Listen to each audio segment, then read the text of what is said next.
जय श्री सद्गुरुदेव भगवान की जय। श्री गणेश देव की जय। श्री कृष्णचंद्र भगवान की जय। श्री कृष्ण द्वैपायन भगवान वेद व्यास जी महाराज की जय। स्वर्ग में सभी देवता और उनके राजा जो इंद्र थे वो अपने गुरुपुत्र को बोले, सभी देवता मिलकर और इंद्र भी, कि आप दैत्य गुरु शुक्राचार्य के पास जाइए, उनका शिष्य बन जाइएगा। उनको कहिएगा कि मैं आपका शिष्य बनने के लिए आया हूँ, आपका सेवा करने के लिए आया हूँ। आप मेरे गुरु हैं, मैं आपको गुरु मान रहा हूँ और मुझे शिक्षा प्रदान कीजिए। मैं आपका सेवा करूँगा और आपके साथ रहूँगा और उनके साथ रहकर उनका जो संजीवनी विद्या है वो आप ग्रहण कर लीजिएगा, सीख लीजिएगा, ताकि हमारा कल्याण हो सके। जैसे दैत्य लोग जब मारा जाता है तो शुक्राचार्य उनको जिंदा कर देते हैं संजीवनी विद्या के प्रभाव से। ऐसे ही हम लोगों को भी आप जिंदा कीजिएगा, रक्षा कीजिएगा। संजीवनी विद्या पाकर आप जाइए, उनसे संजीवनी विद्या सीखिएगा, उनका साथ रहकर। तब वो, उनका नाम कच था, वो वहाँ से चले और शुक्राचार्य के पास आए। बोले कि ऐसी ऐसी बात है, मैं आपका शिष्य बनना चाहता हूँ गुरुदेव। शुक्राचार्य अपना उनको बोले, ठीक है, रहिए, रहो तुम यहाँ मेरा शिष्य बनकर। तुम्हारा यही इच्छा है तो अच्छी बात है। शुक्राचार्य के पास वो रहने लगे, उनका सेवा करने लगे। एक दिन शुक्राचार्य उनको, अपना शिष्य को गाय चराने के लिए वन में भेज दिए, जंगल में। और शुक्राचार्य की पुत्री थी देवयानी, उनका नाम देवयानी था। तो वो कच, जो उनका शिष्य कच थे, वो गाय चराने के लिए जंगल गए। वहाँ राक्षस उसको देखा तो समझ गया कि शुक्राचार्य का शिष्य बनकर रह रहा है, देवता लोग भेजा है इनको, ये कहीं संजीवनी विद्या सीख लिया तो मुश्किल हो जाएगा।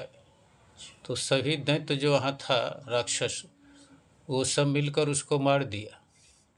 और मारने के बाद कुत्ता को, उसका जो शरीर का टुकड़ा टुकड़ा करके कुत्ता को खिला दिया। इसी श्लोक है, मैं आप लोगों को सुना रहा हूँ। यहाँ है, इस प्रकार वहाँ रहकर ब्रह्मचर्य व्रत का पालन करते हुए कच्छ के 500 वर्ष व्यतीत हो गए। तब दानवों को यह बात मालूम हुई। तदनंतर कच्छ को वन के एकांत प्रदेश में अकेले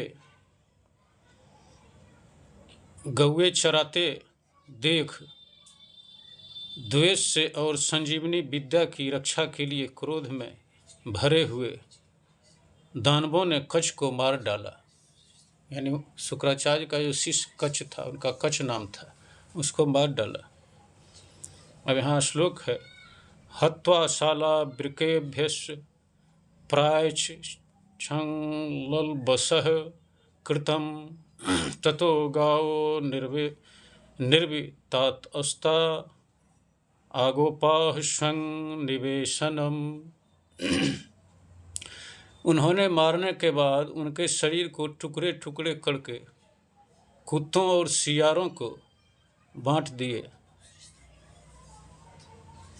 यानी खिला दिए। उस दिन गौएं बिना रक्षक के ही अपने स्थान पर लौटी। तब देवयानी बोली, जब देखे कि देवयानी देख रही है वह कच्छ 2-3 दिन से नहीं आ रहा है, क्या बात है, शुक्राचार्य की जो पुत्री थी। तब वो शुक्राचार्य को बोली कि पिताजी, कच्छ का आना 2-3 दिन अभी हो गया है, लेकिन अभी तक कच्छ नहीं आया है, गाय चराने गया था, क्या बात है। तब शुक्राचार्य अपना आँख मूंद के स्मरण किए, उनको दिव्य दृष्टि से देखे कि वो तो मर चुका है। वो मर ही नहीं चुका, कुत्ता के पेट में चला गया। वो राक्षस लोग मार करके उसको कुत्ता के खिला दिया, तो कुत्ता का पेट में है। ठीक है, तब शुक्राचार्य बोले कि मैं उसको अभी जिंदा कर देता, और वो संजीवनी विद्या का प्रयोग किए तो कुत्ता का पेट में ही वो जिंदा हो गया, और वहीं से जिंदा हो गया। इनको पता लग गया अपना दिव्य दृष्टि से। तब वो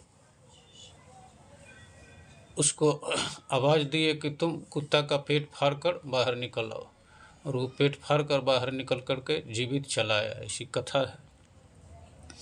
फिर दोबारा गया वही गाय चराने, फिर राक्षस मार दिया।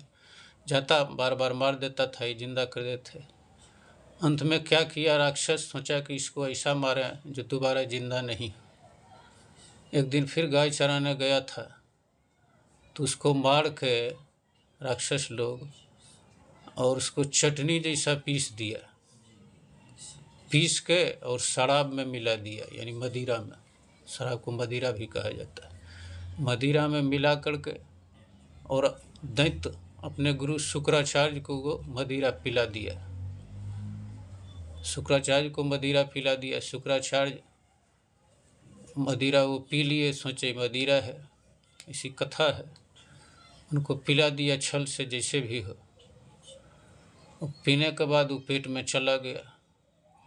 फिर 2-3 दिन बीत गया तो वो कछ नहीं आया। तो देवयानी बोली शुक्राचार्य को, कैसी ऐसी बात है, फिर नहीं आ रहा है। शुक्राचार्य समझ गए और वो अपने संजीवनी विद्या का प्रयोग किए, तो शुक्राचार्य का पेट में ही वो जीवित हो गया, और पेट से ही बोलने लगा कि गुरुदेव, मैं तो आपका ही पेट में हूँ।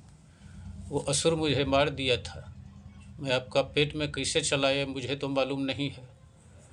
तो शुक्राचार्य अपना दिव्य दृष्टि से देखे, अपना तपोबल से पता चल गया कि मदिरा में मिला दिया था उसका शरीर को पीस कर, मेरा ही पेट में है। अब क्या उपाय किया जाए, मेरा पेट से कैसे निकलेगा, पेट फाड़ेगा तो मैं मर जाऊंगा, और उसको भी निकालना आवश्यक है।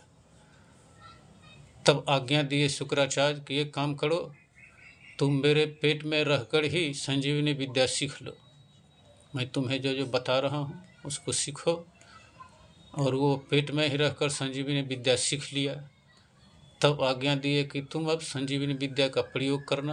पहले मेरा पेट फाड़ दो, पेट फाड़ कर बाहर निकल आओ, और निकलने के बाद संजीवनी विद्या का प्रयोग करके तुम मुझे जीवित कर देना।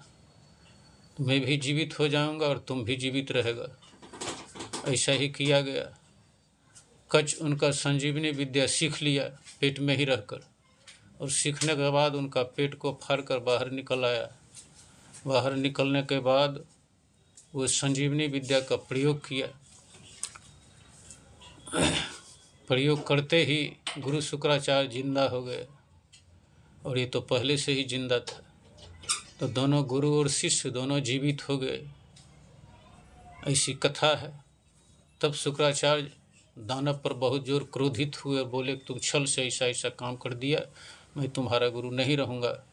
आगे की और भी कथाएं हैं, बहुत बड़ी कथा है जो मैं आप लोगों को नहीं सुना सकता, इसलिए कि उतना समय नहीं है।